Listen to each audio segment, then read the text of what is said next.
அனைவருக்கும் வணக்கம். Gold medals இந்திய கைட் வழங்கும் கற்க கதடர நிகழ்ச்சிக்கு தங்களை வரவேற்பதில் பெருமகிழ்ச்சி அடைகின்றேன். सबको सादर प्रणाम.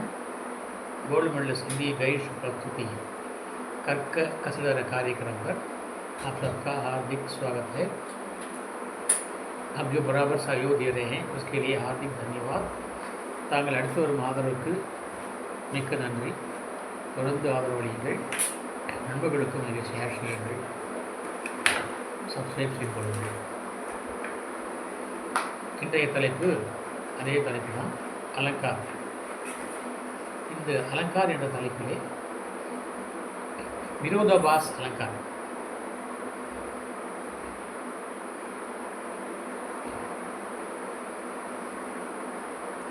ये अर्था अलंकार है.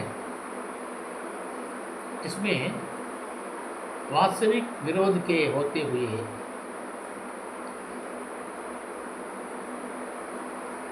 या ना होते हुए भी विरोध का आभास मिलता है. இந்த அணியிலே அந்த வரிகளுடைய கருத்திலே முரண்பாடு இல்லாமல் இருந்தாலும் கூட முரண்பாடு இருப்பதாக நமக்கு ஒரு அறிகுறி கிடைக்கிறது. அதுதான் விரோதாபாஸ் அலங்கார் எனப்படுகிறது. விரோதாபாஸ் அலங்கார் என்பது அது विरोध का आभास. सो विरोधाभास, विरोध प्लस आभास, विरोधाभास. ஆபாஸ் என்றால் ஜலக் என்று சொல்வார்கள், அதாவது அறிகுறி என்பார்கள். விரோதனா அகேன்ஸ்ட், ஆப்போசிட். ஆக அதில் ஒரு கருத்துக்கும் இன்னொரு கருத்துக்கும் எதிராளியாக இருப்பது போன்று தோற்றம் அளித்தாலும் அது உண்மையில் அது விரோதமானது அல்ல என்ற கருத்து. அது ஆபாஸ் மட்டும்தான், ஜலக் தானே. அதாவது நாம் அதை கட்டாயமாக சொல்வதில்லையே, விரோதுக்கா ஆபாஸ், அவ்வளோதான். எதிர்ப்பு வர மாதிரி ஒரு அறிகுறி கிடைக்கிறது.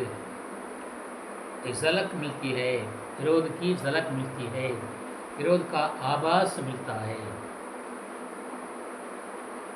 தமிழ் சொல்லுவாங்க, நீங்கள் இந்த பதிவை பார்க்கின்ற நீங்கள் தவறாக கொள்ளக்கூடாது. ஏனென்றால் ஹிந்தி வகுப்பு தானே, இதிலேயும் தமிழை புகுத்துகிறார்கள் என்று நீங்கள் கேட்கக்கூடாது. ஏனென்றால் இலக்கியம் சாகித்ய சமாஜ் கா தர்ப்பண் ஹை என்று சொல்வார் பிரேம்சந்த். ஆக இலக்கியம் என்பது காலம் காட்டும் கண்ணாடி. கவிஞர்கள் அவள் எங்கே பிறந்திருந்தாலும் அவளுடைய கருத்துக்களிலே ஒற்றுமை இருக்கும். இன்றைக்கு கார்ல் மார்க்ஸ் அவருடைய கருத்துக்கள் உலகம் புறம் ஏற்றுக்கிறார்கள். அதுதான் கம்யூனிசம் சொல்வது. அதை பிரிவிக்கலாம், அது வேறு சமாச்சாரம். இருந்தாலும் அடிப்படை ஒன்றுதான். பேசிக் என்ன? அடிப்படை ஒன்றுதான். தமிழிலே பட்டுக்கோட்டை கல்யாணம் என்று ஒரு சொல்வார். நீங்கள் அவருடைய திரைப்பட பாடல்களை பார்த்திருக்கலாம். ஒவ்வொரு திரைப்பட பாடலும் அவர் தன்னுடைய சோசலிச கருத்தை சொல்லாமல் விடமாட்டார். ஒவ்வொரு இடத்திலும் அவர் தன்னுடைய அந்த சிந்தனையை, அந்த கம்யூனிஸ்ட் சிந்தனையை அவர் விதைத்திருப்பார். கண்டிப்பாக சொல்லாமல் இருக்க மாட்டார். ஒரு வரியாவது அதை சொல்லியிருப்பார்.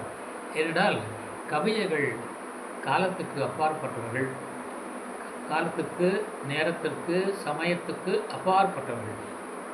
ஆகவே அவர்கள் எல்லோரும் ஒருவரே. அவர்கள் யாரும் அழிவதில்லை.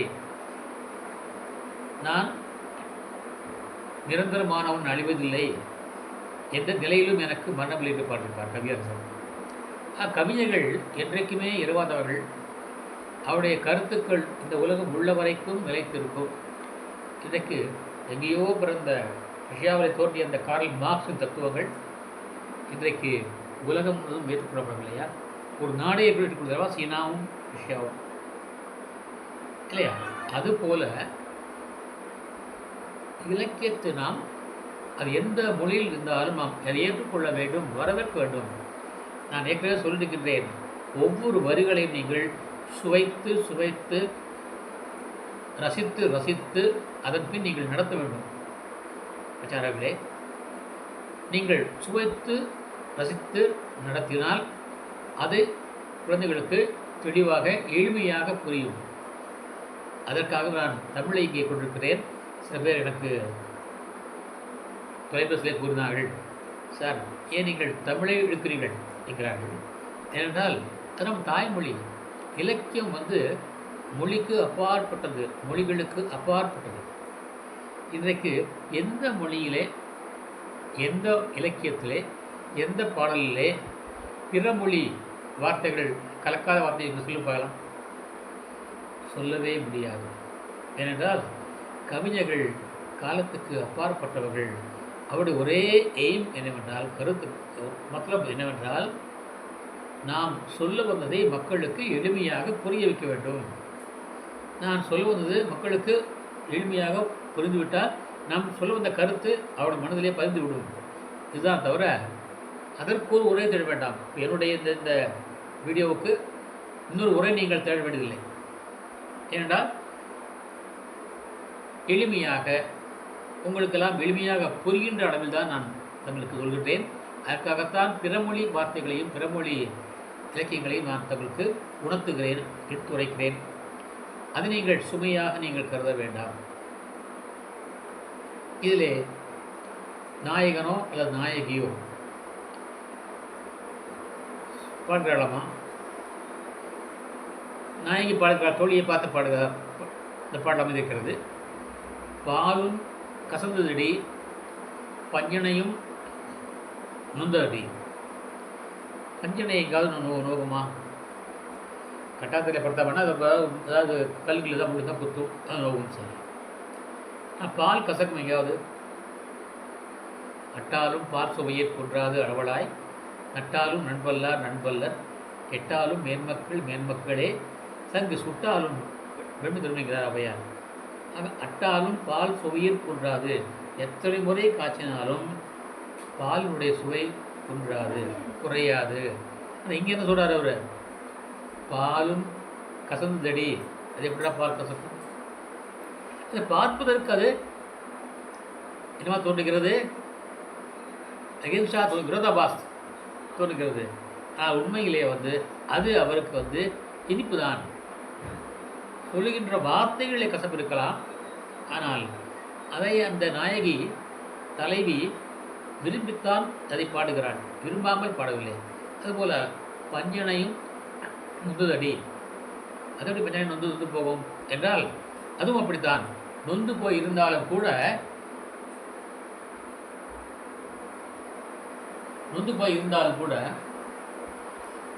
அது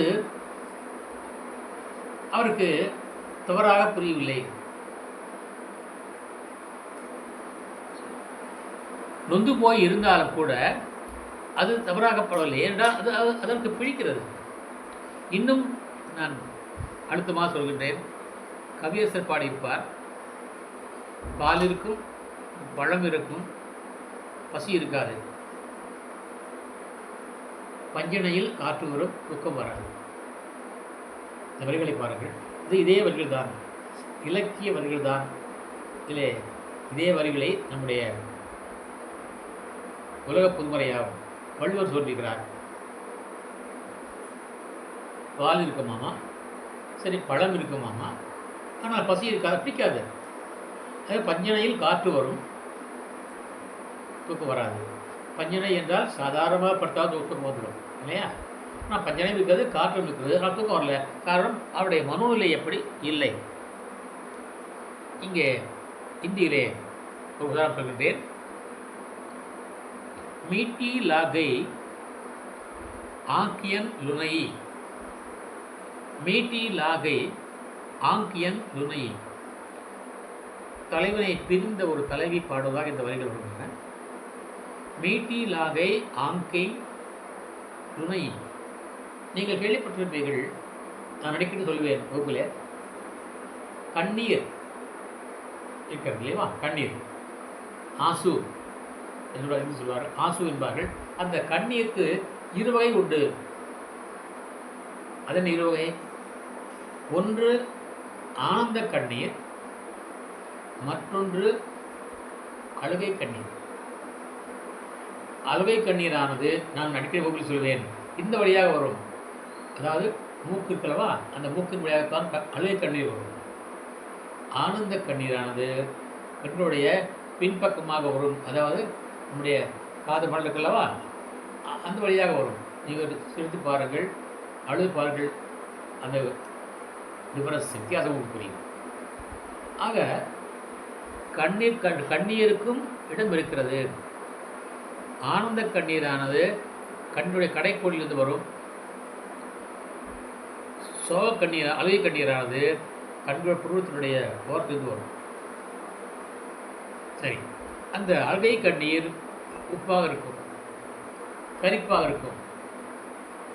ஆனந்த கண்ணீர் இருக்கிறது, அது இனிப்பாக இருக்கும். நீங்கள் வேண்டுமென்றால் நீங்கள் சோதித்து பாருங்கள், அழுது பாருங்கள், சிரித்து பாருங்கள், உங்களுக்கு புரியும். ஆக அழுகை கண்ணீர் உப்பு கரிக்கும், ஆனந்த கண்ணீர் இனிப்பாக இருக்கும். இங்கே வந்து அழுகை கண்ணீர் மீட்டி லகை ஆங்கியன் லுனை. லுனை என்றால் காராப்பன் இருக்க கரு, அதாவது கரிப்பு என்ற அர்த்தம். கரிப்பு என்றால் உப்பு கரிக்கும் அல்லவா, உப்பு தன்மையுடையது. ஆனாலும் அப்போ நாயகி தலைவி அழுகிறாள், தலைவரை பிரிந்து அழுகிறாள். அப்படி அழுகின்ற பொழுது அந்த தண்ணீர் வந்து உப்பாக இருக்கும், கரிப்பாக இருக்கும். ஆனால் அவளுக்கு அது கரிப்பாக இல்லை, அது எப்படி இருக்கிறது, இனிப்பாக இருக்கிறது. மீட்டி லாகை ஆக்கன் லுனாய். லுனாய் என்ற வார்த்தைக்கு பொருள் என்னவென்றால் கரிப்பாக இருப்பது. ஆனால் கரிப்பாக இருக்கின்ற அந்த கூட அது கூட இங்கே இனிப்பாக இருக்கிறதாம் நாயகிக்கு, தலைவிக்கு. ஆக இங்கே கரிப்பு என்பது அது வருத்தமாக சொல்லாமல் அதை தீவிரமாக சொன்ன உங்களுக்கு ஒரு ஒரு தாய், ஒரு பெண் குழந்தையை பெற்றெடுக்கிறாள். அந்த குழந்தையை பெற்கின்ற பொழுது அவள் படுகின்ற வேதனை அளவிட முடியாதது. ஆனால் அத்துணை வேதனைகளையும் அந்த குழந்தையினுடைய அந்த புக்கைவாய் சிரிப்பிலே மறந்து போவாள். இது நாம் அன்றாடம் பார்க்கின்றோம். ஒவ்வொரு தாய்க்கும் இந்த அனுபவம் இருக்கும், ஒவ்வொரு பெண்ணுக்கும் இந்த அனுபவம் இருக்கும். அவர் யாராக இருந்தாலும் சரி, அரசியாக இருந்தாலும் கூட அந்த அனுபவம் இருக்கும், கண்டிப்பாக இருக்காது. ஆகவே இந்த வரிகளிலே வந்து பார்க்கின்ற பொழுது என்னவா தெரிகிறது, கரிப்பாக தெரிகிறது. ஆனால் கரிப்பாக தெரிந்தாலும் இனிப்பாக இருக்காமா. மீட்டி லாகை ஆக்கின் லுனை. லுனை என்ற வார்த்தைக்கு காரா எது காராப்பன் என்ற பொருள். ஆனால் இங்கே காராப்பான் இல்லை. ஆக அந்த கூற்று, இந்த கருத்தானது இதுதான் விரோதாபாஸ் அலங்கார் என்பது. இன்னும் ஒருபடி கவியரசர் கூறுவார், காதலித்தல் பாவம் என்றால் கண்களும் பாவம் என்றோ. சரி, கண்களே பாவம் என்றால் பெண்களே பாவம் என்றோ. அடுத்தது, பெண்களே பாவம் என்றால் மன்னவரின் தாய் யாரோ. இதை பார்ப்பதற்கு என்னவா இருக்கிறது, சோகப்பாடாக இருக்கிறது. அந்த சோகப்பாடில் கூட அவள் அந்த சோகத்தில் கூட சுகத்தை அனுபவிக்கிறாள். சுகராகம் சோகம்தானே என்று பாடிப்பார் வைரமுத்தவள். சுகராகம் சோகம்தானே, சோகராகம் தான் சுகமாக இருக்குமாம். ஏன் அணிகளிலே இந்த சந்தங்களிலே கூட, யாப்பிலக்கணத்திலே கூட சுவை, ரஸ்ஸு சொல்கிறாங்களவா, சுவை, அந்த சுவைகளிலே கூட இலக்கியத்தைப்படி சயோக சிங்காரம் வியோக சிங்காரம் எடுக்கிறான் நாளை இருக்கிறது. சயோக சிங்காரம் வியோக சிங்காரம் இருக்கிறது. இந்த சயோக சிங்காரம் என்றால் தலைவனும் தலைவியும் சேர்வது. வியோக சிங்காரம் என்பது தலைவனும் தலைவியும் பிரிந்திருப்பது. சரி, இந்த இரண்டில் எது உயர்ந்ததுன்னு கேட்டாக்கா பிரிந்திருப்பது தான். அதே கவிஞர் பாடுகிறார், பிரிந்தவர் கூடினால் பேசவும் வேண்டுமோ. அவன் என்ன பேசுவான்? அப்போ அது நாயகரோ தலைவனோ தலைவியோ பேசாத பொழுது அந்த கவிஞன் எப்படி எழுதுவான்? அந்த கதை மேலே கொண்டு போவான். எப்படி அந்த காவியம் படைப்பான்?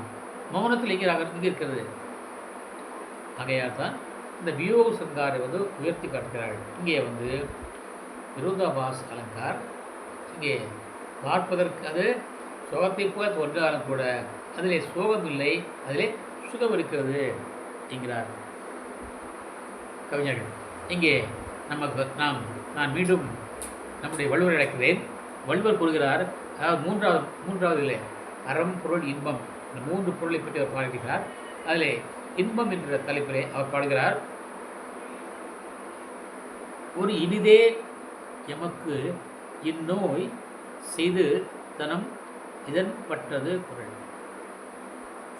அது நோயாமது, அது நோய்பட்டால் கூட அவளுக்கு அது இனிமையாக இருக்கிறதாமா. சொல்கிறா, இதனுடைய பொருள் என்ன? இத்துன்பத்தை எனக்கு செய்த இக்கண்களை நான் மதிக்கிறேன். ஏனென்றால் இந்த எனக்கு துன்பத்தை கொடுத்ததுனால அதுவும்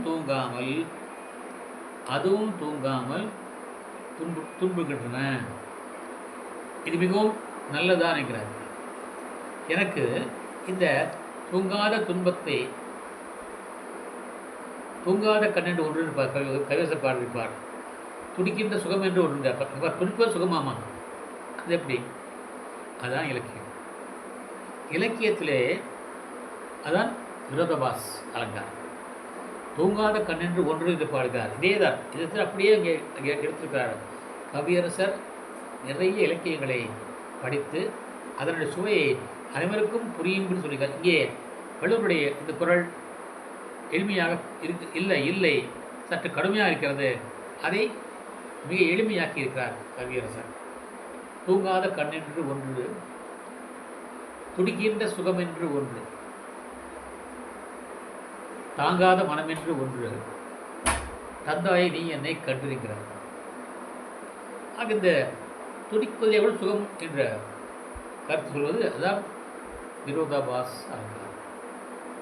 நான் முதலே சொன்ன உங்களுக்கு, கவிஞர்கள் காலத்துக்கு அப்பாற்பட்டவர்கள்.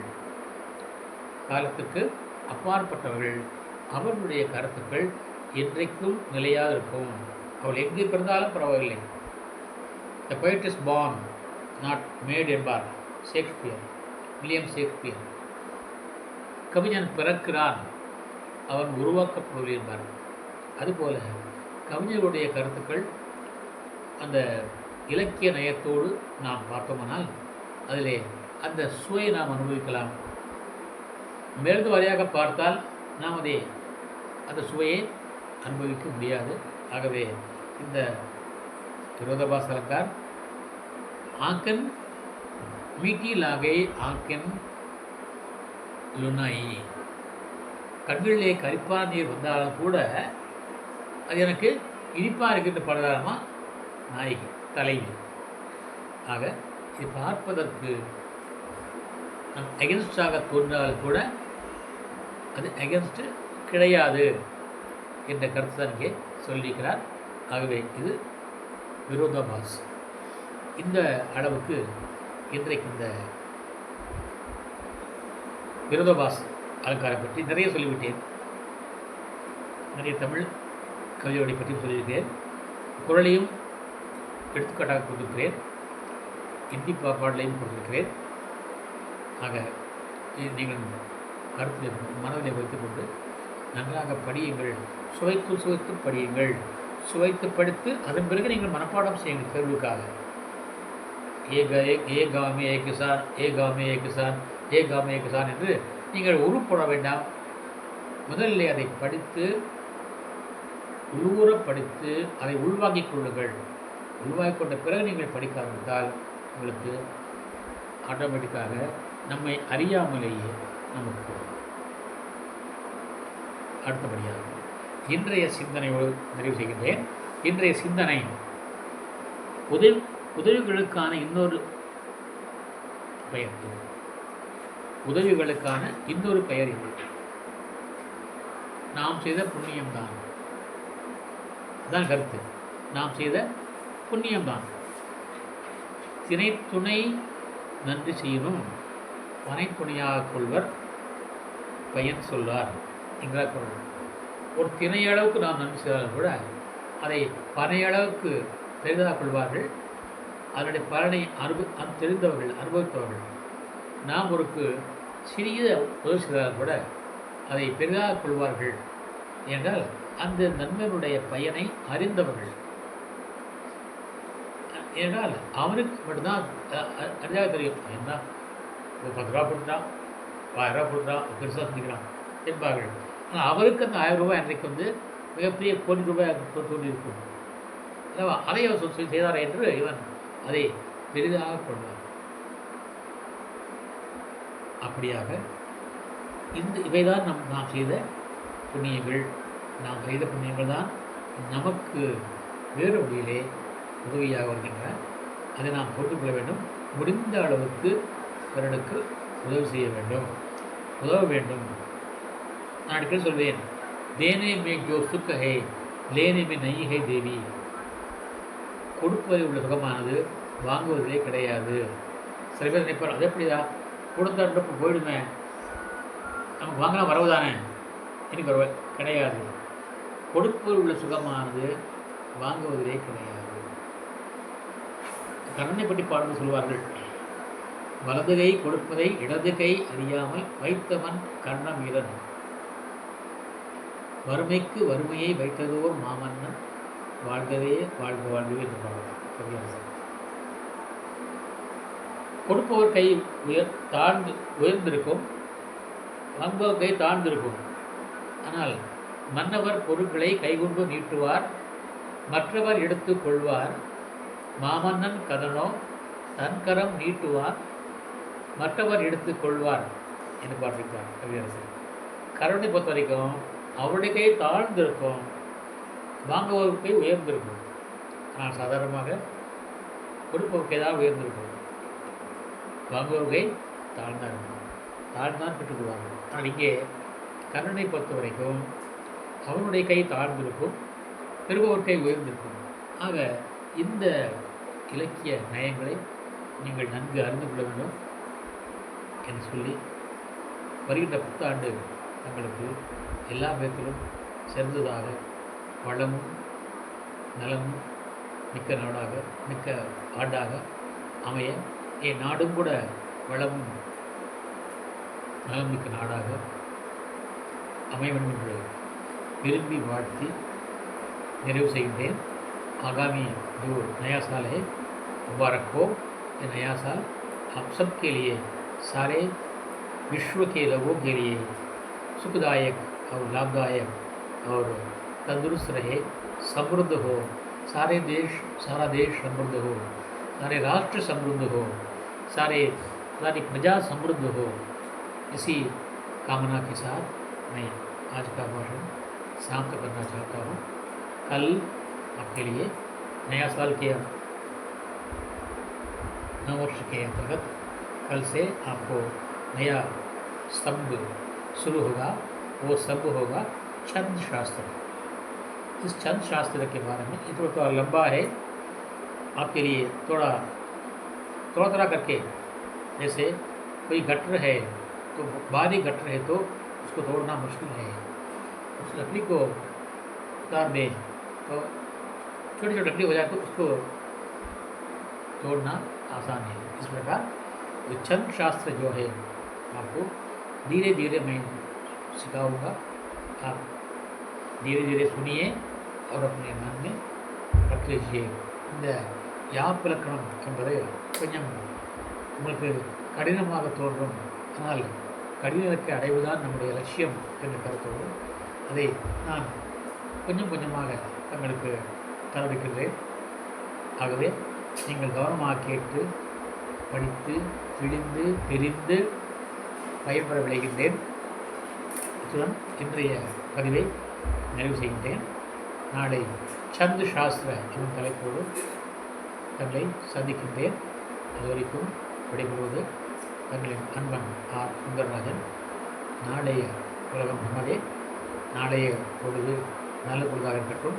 நாளைய வருடம் அனைவருக்கும் நன்மை அளிக்கின்ற வருடமாக அமையட்டும். கல்கா யோ சுப सुप्रभात हो और सारी प्रजा, सारा जन सुखपूर्वक रहे। ये नया साल मुबारक हो ये कहते हुए मैं आपसे विदा लेता हूँ।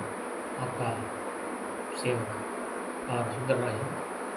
धन्यवाद। तिरुप्पूर, तमिलनाडु। धन्यवाद, नंद्री। धन्यवाद, नंद्री। जय हिंद।